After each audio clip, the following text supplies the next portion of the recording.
प्यारे बच्चों, आज हम मोर की कहानी पढ़ेंगे। मोर, ये देखिए, ये बहुत प्यारा सा मोर है।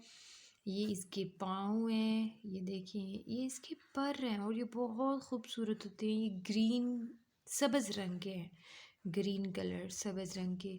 ये इसकी आंखें हैं, देखें, दो इसकी आंखें हैं। ये इसकी चोंच है, यहाँ से नीला है। दो इसके पाँव हैं। ये मोर है।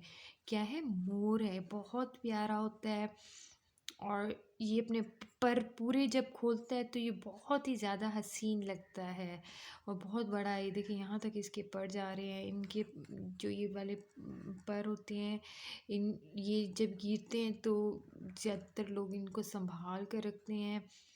चिड़ियाघर में मौजूद होते हैं मोर। आप जाएं चिड़ियाघर में, देखें मोर।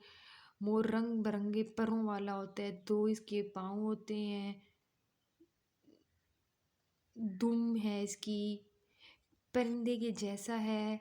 ये है परिंदे के जैसे है, लेकिन ये उड़ भी नहीं सकता, उड़ फिर भी नहीं सकता।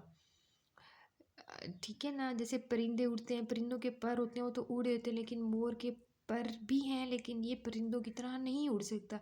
ये सिर्फ अपने पर खोल सकता है, अपनी खूबसूरती से दिखा सकता है आप लोगों को, लेकिन ये कभी उड़ नहीं सकता। दुम इसकी इतनी बड़ी है, परिंदों के जैसी है। ठीक है? मुझे पता है आपको मोर की कहानी बहुत पसंद आई होगी। मेरी वीडियो को लाइक करें, शेयर करें और मेरे चैनल को सब्सक्राइब करें। शुक्रिया।